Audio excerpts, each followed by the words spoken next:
فاسألوا أهل الذكر إن كنتم لا تعلمون۔ دورہ تفسیر القرآن کی کلاس نمبر 16 ہے۔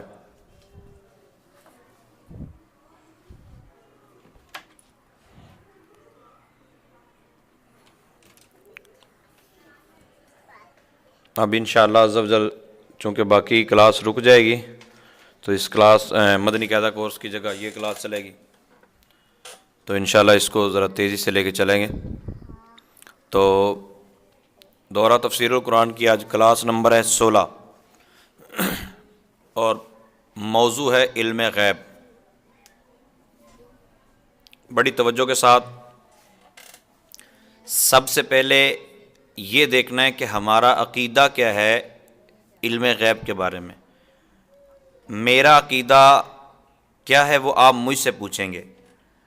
کوئی میرے عقیدے کو اپنی طرف سے نہیں بیان کر سکتا کہ یہ اس کا عقیدہ ہے۔ تو ہمارا اہل سنت و جماعت کا عقیدہ جو اس حوالے سے ہے وہ یہ ہے کہ بہار شریعت جلد نمبر 1 صفحہ نمبر 41 اس پر موجود ہے کہ اللہ تعالیٰ نے انبیاء علیہم السلام کو اپنے غیوب پر اطلاع دی۔ جب بھی کبھی کسی سے بحث ہو، بات چیت ہو علم غیب کے حوالے سے، تو آپ علم غیب کے متعلق اپنا عقیدہ پہلے پیش کر دیں، کیونکہ آپ کے عقیدے کے خلاف وہ دلیل لائے جو بھی لانا چاہتا ہے۔ تو ہمارا عقیدہ یہ ہے کہ اللہ تعالیٰ نے انبیاء علیہم السلام کو اپنے غیوب پر اطلاع دی، یعنی اللہ تعالیٰ نے اپنا غیب انبیاء کرام کو عطا فرمایا۔ زمین و آسمان کا ہر ذرہ ہر نبی کے پیش نظر ہے، مگر یہ علم غیب جو ان کے پاس ہے اللہ تعالیٰ کے دینے سے ہے۔ یہ فرق سمجھ لیں، یہ علم غیب ان کو جو حاصل ہے اللہ تعالیٰ کی عطا سے ہے، لہٰذا ان کا علم عطائی ہوا، اور علم عطائی یعنی وہ علم غیب جو عطا ہوا اللہ تعالیٰ کی طرف سے، وہ جو کسی کی طرف سے عطا ہوا وہ اللہ عز و جل کے لیے محال ہے، یعنی اللہ تعالیٰ کی کوئی صفت کوئی کمال کسی کا دیا ہوا نہیں ہو سکتا، بلکہ اللہ تعالیٰ کے سارے کمالات ذاتی ہیں۔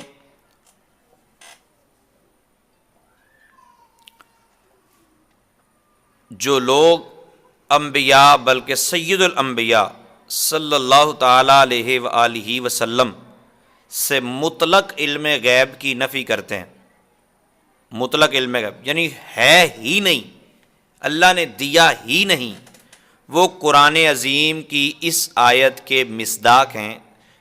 پارہ نمبر 1 سورۃ البقرہ کی آیت نمبر 85 ہے، اَفَتُؤْمِنُونَ بِبَعْضِ الْكِتَابِ وَتَكْفُرُونَ بِبَعْضٍ۔ قرآن عظیم کی بعض باتیں مانتے ہیں اور بعض کے ساتھ کفر کرتے ہیں، یعنی ہمارا عقیدہ کہ اللہ تعالیٰ کی عطا سے ہے۔ اب ہمارے پاس کوئی دلیل لے کے آئے جی اللہ تعالیٰ نے یہ کہہ دیا، اللہ تعالیٰ نے وہ کہہ دیا، رسول پاک صلی اللہ علیہ وسلم نے یہ کہہ دیا، تو وہ آیتیں ہمارے مخالف نہیں ہیں، میں بھی پیش کرتا ہوں، ٹھیک ہے؟ کیوں کہ جن آیتوں کے اندر نفی ہے ہم پورے قرآن کو مانتے ہیں، جن آیتوں کے اندر نفی ہے ان آیتوں میں سے مطلب آیت نفی بھی ہے، اور قرآن پاک میں کچھ آیتیں ایسی ہیں جن میں علوم غیبیہ جو ہیں وہ عطا کیا جانا وہ بیان کیا گیا۔ اب آیت نفی کو تو لوگ مان لیتے ہیں اور جن میں عطا کیے جانے کی بات ان کا انکار کر دیتے ہیں، تو قرآن کی اس آیت میں یہ کہا گیا ہے کہ بعض آیتوں کو ماننا اور بعض قرآن کی باتوں کو چھوڑ دینا، اس آیت کی مصداق ہیں وہ لوگ۔ بہرحال جو اس میں جن آیتوں کے اندر نفی ہے وہ بھی حق ہیں، اور جن آیتوں میں اس بات ہے وہ بھی حق ہیں۔ اب اس کا فرق کیا ہے؟ نفی علم ذاتی کی ہے، یعنی ہمارے سامنے کوئی بھی کوئی آیت پڑھتا ہے، آپ صاف صاف اس کو بول دیں کہ اس میں یہ اللہ تعالیٰ نے بیان کیا ہے، اس میں رسول پاک صلی اللہ علیہ وسلم نے یہ فرمایا ہے کہ میں اپنی طرف سے کچھ نہیں جانتا، مجھے بالکل علم نہیں ہے۔ ہاں اللہ تعالیٰ کی عطا کا کوئی انکار اگر آپ کے پاس ہے تو وہ لے کے آئیں۔ ہمارے پاس کوئی دلیل لے کے آئے کہ اللہ تعالیٰ فرماتا ہے کہ محبوب آپ کہہ دیجئے میں علم غیب نہیں جانتا، تو ٹھیک ہے نا بھائی، ہم تو مانتے اس بات کو کہ رسول پاک صلی اللہ تعالیٰ علیہ وسلم اپنی اللہ تعالیٰ کی عطا کے بغیر اپنی طرف سے کچھ نہیں جانتے، لیکن رسول پاک صلی اللہ علیہ وسلم اللہ کی عطا سے بھی نہیں جانتے۔ ایسی کوئی آیت لے کے آئیے، اب میری بات سمجھ گئے ہوں گے۔ علم ذاتی یہ اللہ تعالیٰ کا خاصہ ہے، اور جو اس بات ہے علم غیب کا اللہ تعالیٰ کے علاوہ کے لیے، وہ عطائی کا ہے کہ یہ انبیاء ہی کی شایان شان ہے، یعنی عطا کیا جانا کسی کو یہ انبیاء کو ہو کہ اللہ تعالیٰ نبیوں کو عطا فرمائے، اور اللہ تعالیٰ کے لیے ایسا علم ماننا کہ اللہ تعالیٰ نے اللہ تعالیٰ کو کسی نے دیا ہے، یہ تو بالکل درست نہیں ہے۔ اچھا، اور یہ کہنا کہ ہر ذرہ کا علم اگر نبی کے لیے مان لیا جائے کہ تم کہتے ہو کہ ہر ذرے ذرے کا علم نبی کے پاس ہے، تو یہ ذرے ذرے کا علم نبی کے لیے ماننا تو یہ تو جناب شرک ہو جائے گا، تو یہ بھی درست عقیدہ نہیں ہے۔ ٹھیک ہے، کیوں؟ اس کی وجہ کیا ہے؟ یہ خالق و مخلوق کی مساوات نہیں ہے۔ مساوات تو جب ہوگی کہ اللہ عز و جل کے لیے بھی اتنا ہی علم ثابت کیا جائے، ٹھیک ہے، جتنا کہ انبیاء کرام کے لیے، ٹھیک ہے، اور اتنا ایسا کہنا کہ جتنا علم اللہ کے پاس ہے اتنا ہی نبیوں کے پاس ہے، یہ تو کافر ہی کہہ سکتا ہے۔ کیوں؟ وجہ یہ ہے کہ پوری کائنات کا ذرہ ذرہ وہ متناہی ہے، یعنی اس کو شمار کیا جا سکتا ہے، لیکن اللہ تعالیٰ کا علم غیر متناہی ہے۔ اللہ تعالیٰ کا علم شمار میں نہیں آ سکتا۔ کائنات کے ذرے ذرے کو شمار کیا جا سکتا ہے، لیکن اللہ تعالیٰ کے علم کو شمار نہیں کیا جا سکتا۔ اچھا، ذاتی اور عطائی کا فرق بیان کرنے پر بھی اگر کوئی بندہ یہ کہہ دیتا ہے کہ مساوات پیدا ہو گئی ہیں جی، نبی کو اور اللہ کو ملا دیا، ایک کر دیا، تو یہ ایمان و اسلام کے خلاف ہے، کیونکہ وگرنہ کوئی کل کو یہ کہہ دے گا اللہ تعالیٰ واجب الوجود ہے، اللہ تعالیٰ واجب الوجود ہے، اور باقی جو ہے مخلوق وہ ممکن الوجود ہے۔ واجب الوجود کا مطلب یہ ہوتا ہے جس کا ہونا ضروری اور نہ ہونا محال، اور ممکن الوجود کا مطلب یہ ہے کہ جو پہلے نہیں تھا بعد میں ہوا، یا کبھی ہے کبھی نہ ہو، ٹھیک ہے۔ اب ممکن الوجود کوئی کہہ رہا ہے، اس طرح تو کوئی کہہ دے گا اللہ کو واجب الوجود نہیں کہنا چاہیے، یا اللہ کو واجب الوجود کہا ہے تو بندے کو ممکن الوجود نہیں کہنا چاہیے، کیونکہ بندہ بھی موجود اور اللہ بھی موجود۔ یا میں نے کئی مثالیں آپ کو قرآن پاک میں دی ہیں، اس طرح اگر فرق نہیں کریں گے تو پھر اللہ بھی عظیم، عذاب بھی عظیم، اجر بھی عظیم، عرش بھی عظیم، ملکہ بلقیس کا تخت بھی عظیم، تو یہ ساری باتیں کہی گئی نا، تو پھر عظیم عظیم میں فرق کون نکالے گا؟ ہمارا مولوی بھی مولانا، اللہ تعالیٰ بھی مولانا، تو فرق کیسے نکلے گا؟ اللہ بھی حافظ، ہمارے بچے حافظ، تو فرق کیسے نکلے گا؟ پھر تو مساوات ہو گئے، کفر ہی کفر پھر رہا ہے۔ ایسا نہیں ہے، یہ فرق کرنا پڑے گا ذاتی کا اور عطائی کا۔ جب ہم فرق کرتے ہیں نا، لوگ کہتے ہیں لو جی یہ فرق تم نے کہاں سے نکال لی، یہ فرق کہاں سے نکالا ہے؟ تو یہ فرق ہم نے قرآن پاک کی آیات کو دیکھ کر نکالا ہے۔ اگر یہ فرق نہیں کریں گے ذاتی کا اور عطائی کا تو اسلام کے اندر رکھنے پیدا ہو جائیں گے۔ اچھا، انبیاء کرام علیہم السلام غیب کی خبر دینے کے لیے ہی آتے ہیں۔ نبی کا معنی ہی غیب کی خبریں دینے والا۔ بعض لوگ کہتے ہیں نبی کا معنی ہے خبریں دینے والا، تو ہر خبر دینے والے کو نبی کہیں گے؟ نہ، جو غیب کی خبریں دیتا ہے وہ نبی ہے، کہ جنت و نار، حشر و نشر، عذاب و ثواب، یہ غیب نہیں تو اور کیا ہے؟ کہ قیامت کے دن یہ ملے گا، یہ ملے گا، قبر میں یہ ہوگا، حشر میں یہ ہوگا، جنت میں یہ ہوگا، دوزخ میں یہ ہوگا، یہ رسول پاک صلی اللہ علیہ وسلم نے ہمیں بتایا۔ تو ان کا منصب ہی یہ ہے انبیاء کرام کا کہ وہ باتیں ارشاد فرمائیں جن تک عقل و حواس کی رسائی نہیں ہے، اور اسی چیز کا نام غیب ہے، جن تک حواس کی، یعنی زبان اس کو چکھ نہ سکے، آنکھ اس کو دیکھ نہ سکے، کان اس کو سن نہ سکے، ٹھیک ہے، ناک اس کو سونگھ نہ سکے اور ہاتھ اس کو چھو نہ سکے، حواس خمسہ کی ان تک رسائی نہ ہو، اور عقل سے بندہ اس کو سوچ نہ سکے اور کسی انسانی ذریعے سے اس کو جان نہ سکے، اسی کا نام غیب ہے۔ اچھا، ایک اور بڑا عجیب سی بات اور بڑا عجیب سا فرق میں آپ کو عرض کر دیتا ہوں کہ لوگ کہتے ہیں کہ جی دیکھیں نا، جو مل گیا، جس کا پتہ چل گیا، پھر وہ غیب تو نہ رہا جی، وہ تو غیب نہیں ہوتا، جو مل جائے وہ تھوڑا ہی غیب ہوتا ہے۔ یہ اس طرح کی باتیں کرتے ہیں۔ تو اس حوالے سے پہلی بات تو یہ یاد رکھیں کہ جس کو ملا ہے اس سے غیب ہونا ضروری نہیں ہوتا، یہ بات سمجھیں، جس کو ملا ہے اس سے غیب ہونا ضروری نہیں ہوتا۔ اگر کوئی یہ کہے کہ نہیں جی جس کو ملا ہے اس سے بھی غیب ہی ہو تو پھر علم غیب ہے، مطلب ہم کہتے ہیں رسول پاک صلی اللہ علیہ وسلم کو اللہ تعالیٰ نے یہ دکھا دیا، کہتے ہیں جی یہ اب تو علم غیب نہ رہا، دیکھو مل گیا تو پھر علم غیب تو نہ رہا۔ اور جو آگے سننے والے چڈو ہوتے ہیں وہ پتہ کہتے ہیں ہاں دیکھو کتنی زبردست بات کہہ دے کہ جو مل گیا وہ تو پھر علم غیب نہ رہا۔ تو مجھے یہ بتائیے، اللہ تعالیٰ کے سامنے تو سارا کچھ ہے نا، اللہ کے سامنے تو سارا کچھ ہے، پھر اللہ کو علم غیب کیسے ہے؟ سوچنے والی بات کہ اللہ تعالیٰ کو پھر علم غیب کیسے ہے؟ جب چیز مل جانے کے بعد وہ غیب نہیں رہتی تو پھر مجھے بتائیے کہ اللہ تعالیٰ کو علم غیب کیسے ہے؟ اب پھر جان پھنس جائے گی نا بھئی، اب کیا کریں؟ تو یاد رکھیے گا، جو چیزیں ہم سے غیب ہیں اللہ تعالیٰ کو ان کا علم ہے۔ جو چیزیں ہم سے غیب ہیں اللہ تعالیٰ کو ان کا، بات سمجھ آ رہی؟ جو چیزیں ہم سے غیب ہے اللہ تعالیٰ کو ذاتی طور پر ان کا علم ہے، تو اللہ کو علم غیب ہے، اللہ عالم الغیب ہے، ٹھیک ہے۔ پھر وہی چیزیں جو ہم سے غیب ہیں اللہ کی عطا سے انبیاء کرام کو ان کا علم ہے۔ جو چیزیں ہم سے غیب ہیں اللہ تعالیٰ کے انبیاء کرام کو ان کا علم ہے، تو یہ علم غیب ہے، ٹھیک ہے۔ اب یہ فرق ہے، یہ مطلب نہیں ہے کہ نبی سے بھی پھر وہ غیب ہی ہونی چاہیے، یہ تو عقل سے ہی آ رہی بات ہے۔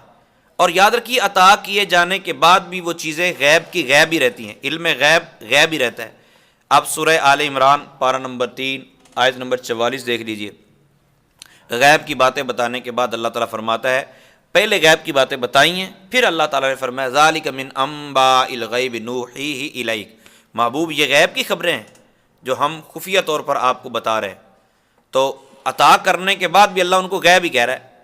پھر سورہ ہود کے اندر اللہ تعالیٰ ارشاد فرماتا ہے، سورہ ہود میں، اور سورہ ہود کی آیت نمبر 49 ہے، سورہ ہود کی آیت نمبر 49، اللہ تعالیٰ ارشاد فرماتا ہے تلک من انباء الغیب نوحیہا الیک، محبوب یہ غیب کی خبریں ہیں جو ہم آپ کو بتا رہے ہیں۔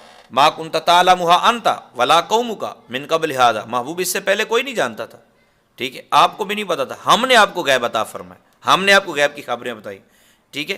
پھر سورہ یوسف کے اندر موجود ہے، سورہ یوسف کی یہ آیت نمبر ہے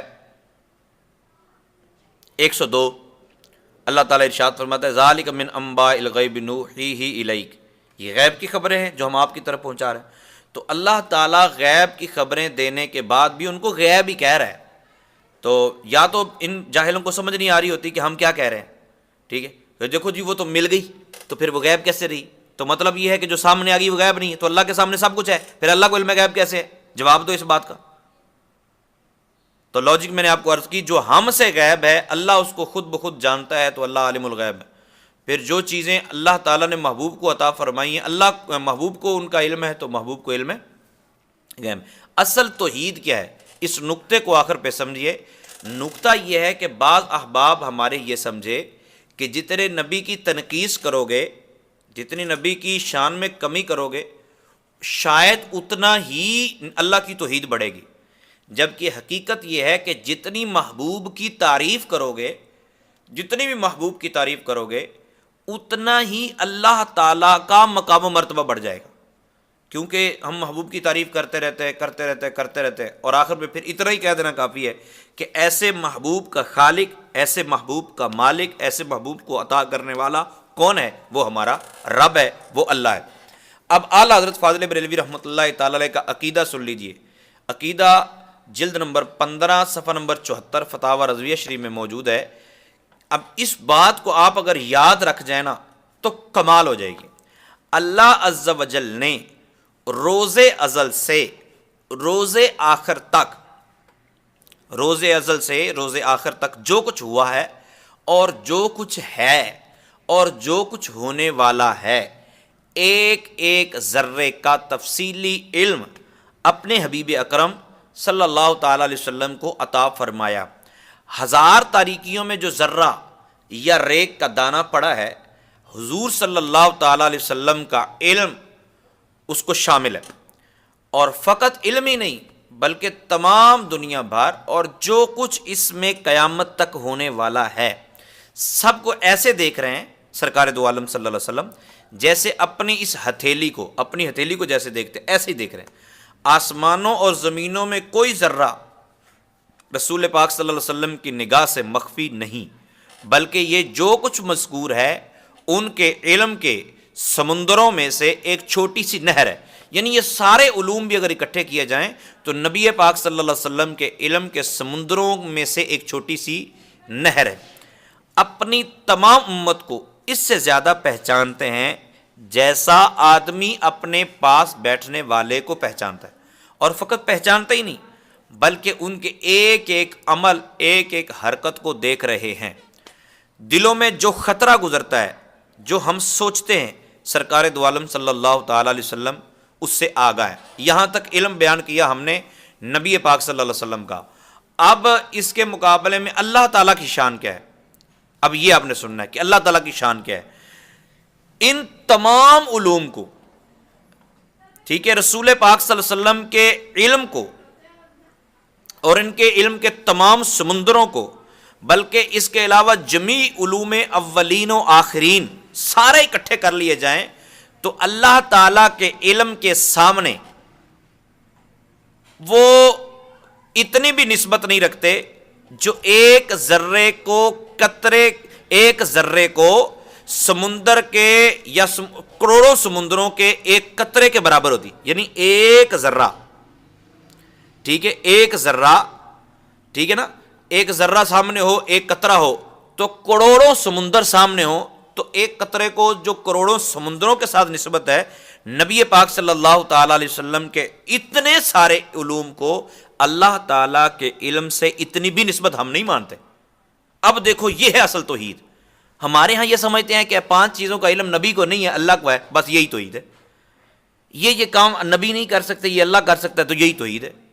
رسول پاک صلی اللہ علیہ وسلم کی تعریف و توصیف جس طرح سیدی اعلیٰ حضرت فاضل بریلوی رحمۃ اللہ تعالیٰ کے حوالے سے میں نے بتائی، یہ اصل توحید ہے کہ سرکار کی تعریف کرتے جاؤ کرتے جاؤ کرتے جاؤ، اور آخر میں یہ کہو کہ اس سے کہیں زیادہ اللہ تعالیٰ کا علم ہے۔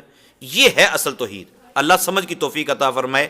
اس کے دوسرے پارٹ کے اندر انشاءاللہ عز و جل ہم وہ آیتیں لائیں گے جن سے علم غیب کی نفی ہوتی ہے، اور پہلے میں عرض کر چکا ہوں ہم ساری آیتوں کو مانتے ہیں، ہم آدھی کو مانیں آدھی کو چھوڑیں، ایسا ہمارا عقیدہ